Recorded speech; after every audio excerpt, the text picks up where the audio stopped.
बिस्मिल्लाहिर्रहमानिर्रहीम। अस्सलाम वालेकुम। वेलकम करते हैं हमारे इस वीडियो में। आज हम आपके लिए बहुत ही अहम टॉपिक लेके आए हैं जिसको हम समझने के बाद काफ़ी क्वाड्रेटिक इक्वेशंस की जो फैक्टराइजेशंस के क्वेश्चंस हैं उनको हम सॉल्व कर सकते हैं। तो इनके लिए हमारे पास सिंपल दो मेथड होते हैं। एक मेथड हम यहाँ पे आज की इस वीडियो में कवर करेंगे, दूसरा मेथड इंशाल्लाह हम उसको भी आगे की वीडियो में कवर कर लेंगे। तो पहला जो हमारे पास इसमें मेथड है कि हम क्वाड्रेटिक इक्वेशन को किस तरीके से फैक्टराइज करें। तो उसके लिए हमारे पास एक मेथड है मिडिल टर्म का मेथड, जिसमें हमारे पास अगेन दो टाइप होते हैं। तो पहला जो हमारे पास मेथड है हम उसका नाम लिख लेते हैं मिडिल टर्म। अब मिडिल टर्म में भी हमारे पास दो टाइप की इक्वेशंस होती हैं, तो हम दोनों टाइप की इक्वेशंस को यहाँ पे सॉल्व करेंगे। पहले हम टाइप 1 के हवाले से डिस्कस कर लेते हैं। टाइप 1 में क्या होता है।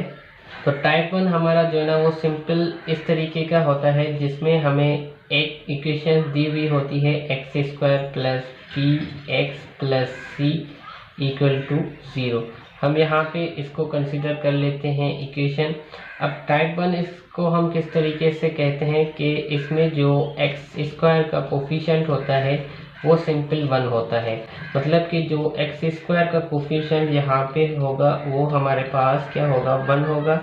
और 1 हम लिखते नहीं, इस वजह से टाइप 1 में जो हमें इक्वेशंस मिली भी होंगी वो कुछ इस तरीके की होंगी x² plus P x, P यहाँ पे x का कोफिशिएंट है और प्लस सी जो कि कांस्टेंट नंबर है इक्वल टू 0।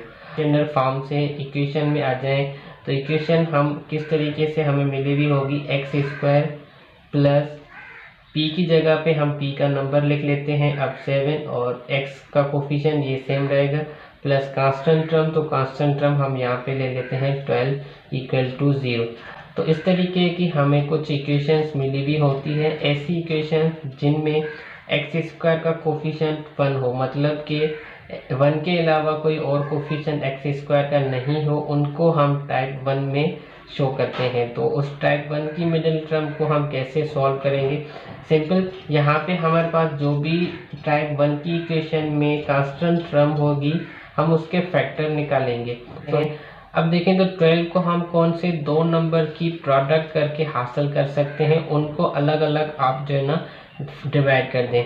तो यहाँ पे हमारे पास फर्स्ट नंबर हम 1 से स्टार्ट कर लेते हैं। तो जब हम 1 को 12 से मल्टीप्लाई करें तो ये हमारे पास 12 बन सकता है। एक हमें फैक्टर 1 और 12 मिल गया।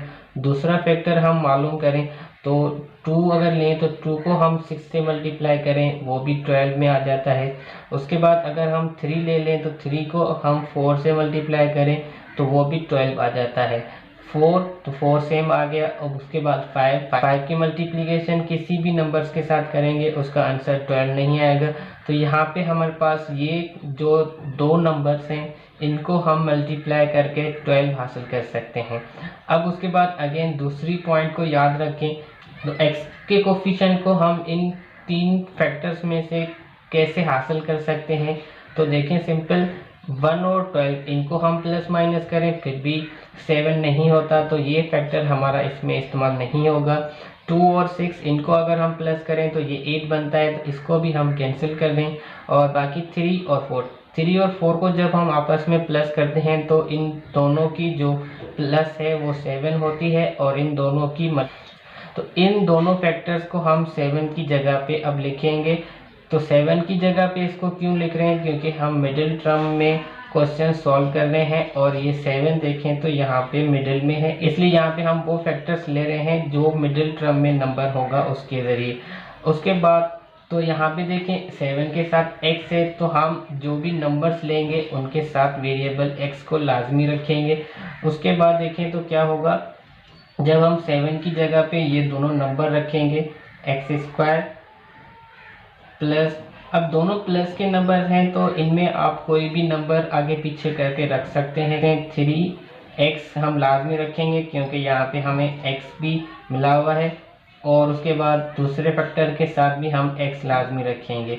जब इनको प्लस करेंगे तो अगेन हमें क्या मिलेगा, 7 और x आपस में प्लस होके 7x मिल जाएगा। और उसके बाद +12 वो सेम रखा हमने। 3 टर्म्स में से ये इक्वेशन कन्वर्ट हो गई है 4 टर्म में। अब 1 बाय 1 हम 4 टर्म में जो फैक्टराइजेशन का स्टेप है उसको लेंगे। तो 4 टर्म्स में हम फैक्टराइजेशन किस तरीके से करते हैं, बाय पेयर्स। तो ये देखिए फर्स्ट पेयर हमारा x² + 3x और सेकंड पेयर हमारे पास क्या है +4x + 12। तो फर्स्ट पेयर में हम सिंपल पहले कॉमन निकाल लें। तो फर्स्ट पेयर में हमारे पास जो कॉमन है वो क्या आ रहा है, दोनों में देखें तो x है। हम फर्स्ट पेयर में से x कॉमन लेंगे, बाकी रिमेनिंग हमारे पास इसमें क्या बचेगा x + 3। और उसके बाद दूसरे पेयर में देखें तो, और उसके बाद यहाँ पे आपके पास जो भी साइन हो उस साइन को सिंपल यहाँ पे रखते हैं। अगर प्लस है तो प्लस रखें, अगर माइनस है तो माइनस रखें। देन अब इन दोनों पेयर्स में से कॉमन क्या आएगा, तो देखें 4x + 12। फिर नंबर्स में हम कॉमन किस तरीके से निकालेंगे, हम चेक करेंगे कि क्या एक नंबर की टेबल एक नंबर दूसरे नंबर को डिवाइड कर रहा है, तो वो हम उसमें से कॉमन निकाल देंगे। तो यहाँ पे 4 जो है ना वो 12 को डिवाइड कर रहा है, तो हम 4 इसमें से कॉमन निकाल रहे हैं। 4 को हमने इसमें से कॉमन ले लिया, बाकी यहाँ पे रिमेनिंग क्या बचेगा x, और उसके बाद प्लस इंटू प्लस करेंगे तो हमारे पास सेम प्लस ही आएगा, और 4 की टेबल 12 को लगाएंगे तो 3। याद रहे कि आपको जो फैक्टर्स हैं वो इस तरीके से निकालने हैं कि जो ये ब्रैकेट्स बन रही हैं वो दोनों ब्रैकेट्स विथ साइन सेम होनी चाहिए। अगर ये दोनों ब्रैकेट विथ साइन आपकी सेम नहीं आ रही तो इसका मतलब कि आपने कॉमन निकालने में कहीं ना कहीं गलती की है। अगर कॉमन में गलती नहीं की तो आपने जो मिडिल टर्म में जो पेयर्स लिए हैं वो गलत लिए हैं। तो ये जो आपके पास पेयर्स हैं आपको इस तरीके से लेने हैं ताकि आपकी जो सॉल्यूशन है इन दोनों ब्रैकेट्स की कॉमन निकालने के बाद सेम हो। तो अब देखिए हमारे पास दो टर्म्स हैं, एक x + 3 और दूसरी +4x + 3। अब इन दोनों टर्म्स में से हम जो सेम टर्म होगी उसको अगेन कॉमन निकाल लेंगे। तो देखें दोनों टर्म में जो सेम टर्म है वो है x + 3। x + 3 को हम कॉमन निकाल सकते हैं, तो बाकी हमारे पास इस फर्स्ट टर्म में क्या बचेगा x, और सेकंड टर्म में क्या बचेगा 4। आपके पास जो इक्वेशन के फैक्टर हैं वो बन जाते हैं। अब क्वेश्चंस दो टाइप के होते हैं, एक के फैक्टराइज करें इक्वेशन को और दूसरा के सॉल्व करें इक्वेशन। जब आपको फैक्टराइजेशन के लिए क्वेश्चन दिया जाए तो आपका ये आंसर यहाँ पे जो है ना कंप्लीट होता है। अगर आपको सॉल्यूशंस के लिए इक्वेशन दी जाए तो उसके लिए आप सिंपल क्या करेंगे, हम यहाँ पे अलग से लिख लेते हैं फॉर सोल्व। तो सॉल्व के लिए हम सेम मेथड यहाँ तक करेंगे, उसके बाद हम इन दोनों फैक्टर्स को अलग अलग जीरो के इक्वेट करेंगे। तो x + 3 = 0, और दूसरा फैक्टर हमारे पास क्या है x + 4 = 0। अब x की वैल्यू हम निकालेंगे और वही हमारे पास सिंपल सॉल्यूशन होगी। तो x यहाँ पे +3 है, उस तरफ जाके माइनस हो जाएगा, x = -3, और दूसरी वैल्यू x की हमें यहाँ पे क्या मिलेगी +4 है, उस तरफ जाके माइनस हो जाएगा। ये हमारे पास x की वैल्यू आ जाएंगी, और ये ही आपका जो क्वेश्चन है वो सॉल्यूशन में अब आ गया। तो सिंपल एक ही क्वेश्चन में आपको दोनों क्वेश्चन हमने समझा दिए। तो अब इसका टाइप 2 पढ़ने से पहले हम एक और एग्जांपल इसका करते हैं ताकि ये आपको और भी अच्छे तरीके से समझ में आ जाए। अब हमारे पास जो टाइप 1 है उसका क्वेश्चन नंबर 2 हम आपके सामने सॉल्व करते हैं, जिसमें हमें फैक्टराइज करना है x² + 13xy - 30y²।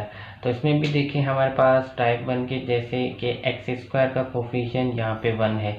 तो जब भी हमें x² का कोफिशिएंट 1 मिला हुआ हो उसको हम टाइप 1 के सॉल्यूशंस में शुमार करते हैं, और उस सॉल्यूशन में हम सिंपल क्या करते हैं, जो भी हमारे पास लास्ट नंबर होगा हम उसको सिंपल ब्रेक करेंगे और उसकी प्रोडक्ट के ज़रिए जो यहाँ पे मिडिल में नंबर होगा उसको हासिल करेंगे। तो सिंपल यहाँ पे हमारे पास जो लास्ट नंबर है उसको हम लेते हैं। तो लास्ट नंबर हमारे पास विथ साइन हम लेंगे, तो वो हमारे पास क्या है -30।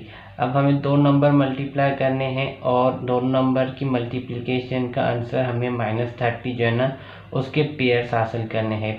तो 1 बाय 1 हम इनके जो पेयर्स हैं उनको निकाल लेते हैं। तो याद रहे कि हमें माइनस में आंसर चाहिए, तो इसलिए हम जो साइन का रूल है वो माइनस इंटू प्लस या प्लस इंटू माइनस, मतलब दोनों निशानी इसको मुख्तलिफ इस्तेमाल करेंगे, तभी हमारा मल्टीप्लिकेशन का जो आंसर है वो माइनस में आएगा। तो सबसे पहले हम 1 में से, तो अब यहाँ पे देखिए हम कौन सा नंबर माइनस में लेंगे और कौन सा नंबर प्लस में लेंगे। तो उसके लिए आप मिडिल में जो वैल्यू है उसकी जो साइन है उसके हिसाब से नंबर को चॉइस करें।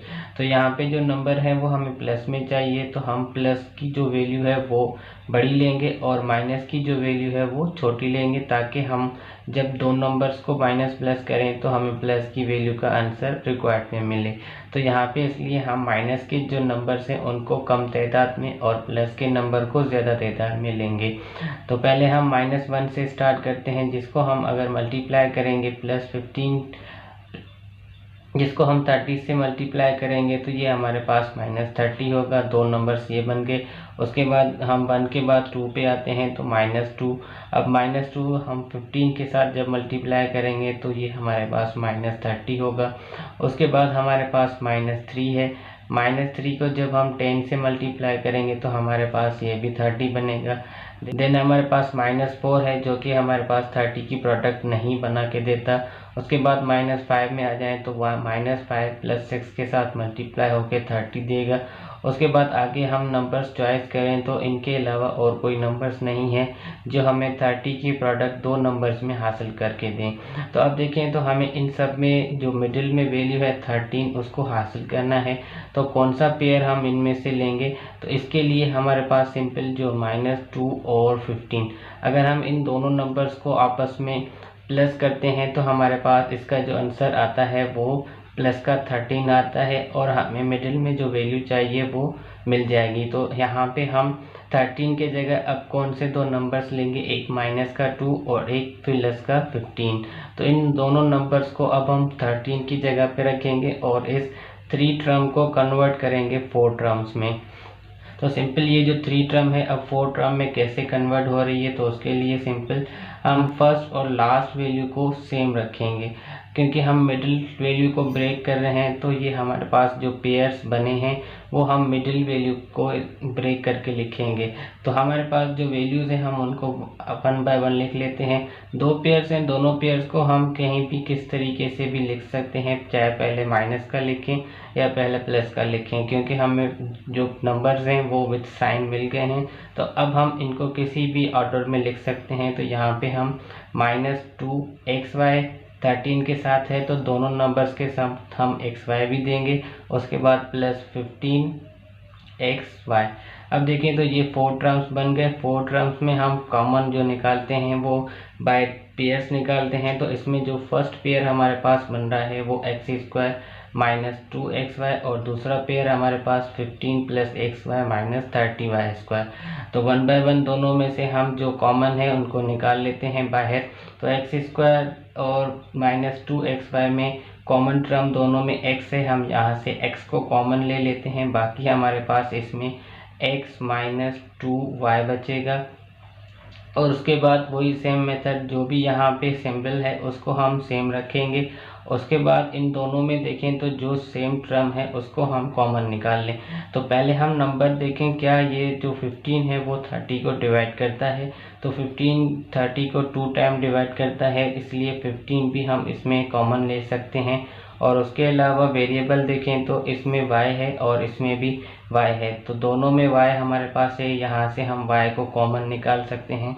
बाकी हमारे पास जो रिमेनिंग टर्म इसमें बचेगी x, और प्लस इंटू माइनस करेंगे तो -15 की टेबल 30 पे 2 टाइम, और यहाँ से एक y जो है ना वो हमारे पास कॉमन में आ जाएगा, बाकी हमारे पास सिंपल y बचेगा।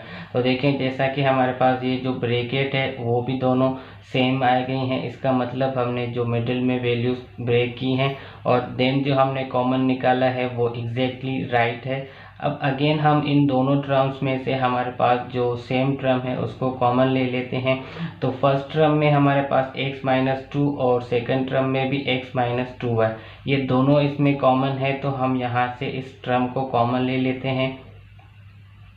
और बाकी रिमेनिंग हमारे पास इसमें फर्स्ट टर्म में x बचेगा और से लास्ट टर्म में हमारे पास सिंपल प्लस का 15 y।